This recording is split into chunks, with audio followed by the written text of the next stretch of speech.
चलिए, good morning. माँ Gayatri classes में आपका स्वागत है।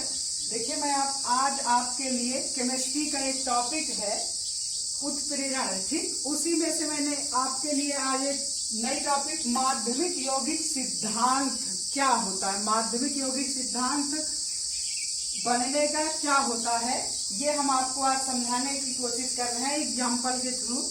जैसे मान लीजिए माना अभिकारक, ठीक, माना अभिकारक A तथा B है और उत्प्रेरक C है। ठीक, माध्यमिक यौगिक सिद्धांत क्या कहता है? जब कोई अभिकारक उत्प्रेरक के साथ संयोग करके एक नया माध्यमिक यौगिक बनाता है, ठीक, उसमें पुनः कोई एक और अभिकारक क्रिया करके फाइनल उत्पाद तक पहुंचता है, तो उसे हम माध्यमिक यौगिक सिद्धांत कहते हैं। ठीक, जैसे मान लीजिए A है आपका और ये उत्प्रेरक है। ठीक, A आपका क्या है? अभिकारक है, ठीक, और ये क्या है?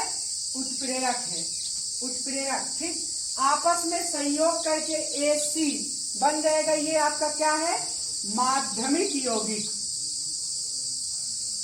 माध्यमिक यौगिक बन गया। पुनः यहीं पर आप एक क्या कर लोगे? एक B अभिकारक आ जाएगा। ठीक, B अभिकारक आपस में ये क्रिया करेगा। ठीक, आपस में क्रिया करने के बाद AB बनेगा और ये C बन जाएगा। ठीक, ये आपका क्या कहलाता है? उत्पाद कहलाता है। और प्लस में ये आपका क्या कहलाता है? उत्प्रेरण। ठीक, आपको उत्प्रेरण की परिभाषा उत्प्रेरक की पता होगी। उत्प्रेरक क्या कहता है? वह अभिक्रिया में भाग तो लेता है, ठीक, अभिक्रिया के वेग को बढ़ाने के लिए। ठीक, अभिक्रिया के वेग को उत्प्रेरक या तो बढ़ा देता है या तो घटा देता है। ठीक, वो आप उत्प्रेरक के नए टॉपिक में पढ़ोगे। ठीक, तो यहाँ पर ये होता है, जैसे आप A और B अभिकारक और उत्प्रेरक आपस में संयोग करके एक माध्यमिक यौगिक AC बनाएगा और अभिकारक दूसरा B आपस में क्रिया करके उत्पाद बन गया और ये आपका उत्प्रेरक बन गया। ठीक, ये हमारा क्या कहलाता है? माध्यमिक यौगिक बनने का सिद्धांत। ठीक, इसका एक एग्जाम्पल देखिए।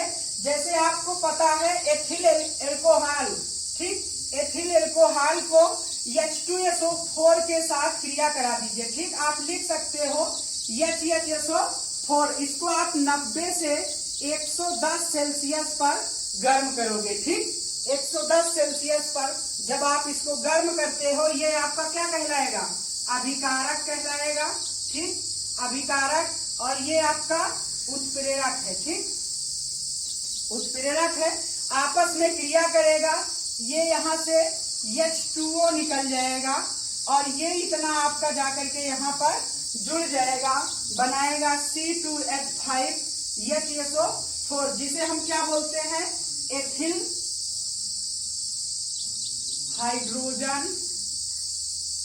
Hydrogen sulphate. ठीक, ये आपका क्या है? माध्यमिक यौगिक बना। ठीक, इंटरमीडिएट कंपाउंड बन गया। ठीक, और आपका क्या निकल गया? यहाँ पर निकाल दीजिए H2O। ठीक, अब इसमें कोई B, जैसे आपने यहाँ पर बताया कोई B आ जाता है अभिकारक।